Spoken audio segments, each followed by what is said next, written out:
Donc voilà, c'est une petite ville dans l'état de Washington aux États-Unis, donc au nord-ouest des États-Unis. Donc c'est dans ce cadre-là que se situe le récit.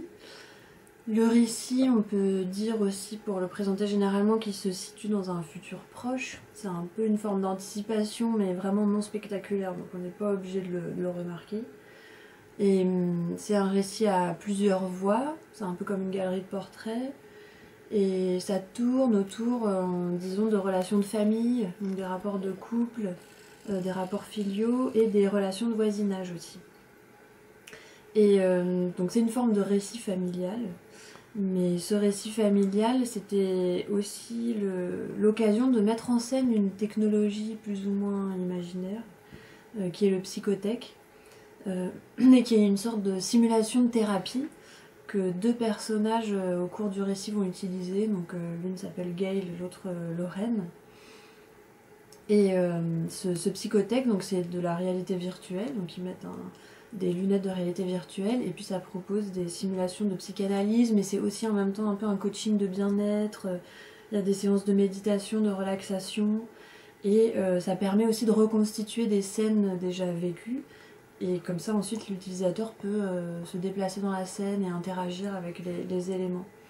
Et aussi ce psychothèque, il collecte et il analyse les données de ses utilisateurs, et après ça lui permet de faire les meilleures recommandations selon le programme. Et ces recommandations, ça peut aller de acheter tel ou tel canapé à se rendre à tel ou tel meeting politique. Et ce psychothèque, il a été assez important parce que ça m'a permis du coup de faire un récit familial, qui n'est pas trop mon domaine a priori, mais de le faire en dehors d'une perspective psychologique. C'est-à-dire que voilà va pas décrire les enjeux psychologiques de telle ou telle relation, de tel ou tel affect. En fait, on ne décrit pas des sentiments, mais ça me permet de décrire les images des synthèses que produit ce psychothèque, et surtout les aberrations de ces images de synthèse, donc les glitches, les bugs, tous les défauts de surface et de texture. Alors ça vaut pour le psychothèque, mais je pense que ça vaut aussi un peu de manière plus générale pour tout le livre.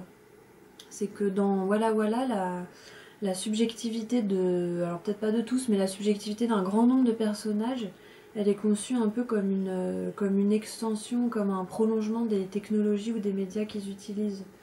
Donc il y aurait les réseaux sociaux, les applications pour Matt et Lorraine. Et pour un autre personnage qui est Janet, qui est la présentatrice télé sur la chaîne locale TV News, elle, sa subjectivité, elle est un peu conçue comme un prolongement du fond vert qu'on projette derrière elle tous les soirs. Donc il y a ces deux cercles-là principaux, je pense, dans le récit, le cercle des relations familiales, le cercle des relations de voisinage. Et ces deux cercles, ils vont se retrouver coupés par une trajectoire extérieure, pas dès le début, dans le premier tiers, je pense à peu près, qui est un personnage, qui est un pasteur, et qui est aussi un homme d'affaires, et qui est également un homme politique, et va suivre aussi un peu son ascension, donc dans la ville de et dans les villes moyennes aux alentours. Il n'y a pas vraiment de grandes villes dans le récit. Et ce pasteur, c'est une compression de plusieurs choses. Il est inspiré de deux téléévangélistes américains de fin des années 70, années 90, mais il y en a un des deux qui est encore en activité aujourd'hui. L'un d'eux, c'est Gene Scott, sur lequel Werner Herzog avait fait un documentaire en 81, God's Angry Man. Et ce qui m'avait frappé chez Gene Scott, et ce que j'ai repris, mais ce qu'on retrouverait chez d'autres, c'est le rapport à l'argent. Parce qu'au début du documentaire de Herzog, on le voit en train de... Donc il est en studio, on est en train d'enregistrer son prêche qui sera ensuite diffusé à la télévision. Et il hurle donc sur la caméra, donc sur ceux qui seront les futurs téléspectateurs, qu'il n'a pas assez d'audience, donc pas assez d'argent, que c'est une bonne raison de hurler, que c'est l'honneur de Dieu qui est en jeu chaque soir. Voilà. Donc ça, c'est ce que j'ai un peu repris de ce personnage. Et l'autre, c'est Jimmy Swaggart, et qui là a plutôt nourri la figure du pasteur pour son jeu corporel sur scène, la manière de se déplacer, le recours aux larmes aussi, parce qu'il avait été pris en photo avec une prostituée et il s'était ensuite excusé donc, au milieu d'un prêche télévisé, et donc il y avait un gros plan sur son visage en larmes. Et l'autre aspect de ce pasteur, enfin disons plutôt sa matière littéraire, enfin son existence textuelle, elle emprunte beaucoup au compte Twitter de Donald Trump. Et je dirais que en fait toutes les techniques de communication, le type d'adresse, donc la véhémence, mais aussi l'espèce de raquette psychologique que ce pasteur opère sur son public, l'apparence aussi, il y a les voitures de sport, les blousons, la casquette, ça s'inspire de l'image médiatique que véhicule Donald Trump, mais ça va aussi chercher vers une autre époque qui serait plutôt les années, fin des années 40, les années 50. En fait, ça s'inspire aussi d'un livre de Leo Lowenthal et Norbert Guterman qui s'appelait Prophets of Deceit, une étude des techniques de l'agitateur américain.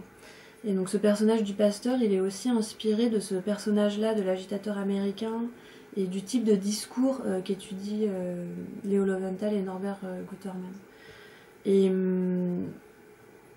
pour finir aussi sur ce pasteur, ce qui est important dans le récit, c'est qu'il n'est pas central. Il aurait pu l'être après tout, mais il n'est pas, il est vraiment à la périphérie. Mais même s'il est à la périphérie, il va affecter, alors à des degrés variés, mais il va vraiment affecter tous les autres personnages. Et c'est aussi cette influence-là que voilà essaye de situer ou de ressaisir. Et s'il n'est pas central dans le récit, je pense qu'il y avait deux raisons. La première raison, c'est tout simplement pour pas reprendre une structure qui était déjà celle de Mister ou de Beast, où il y avait un peu un personnage de leader qui a une fonction de pivot, donc c'était pour expérimenter autre chose. Et il y a une autre raison qui là est directement une phrase de l'écrivain allemand Sebald.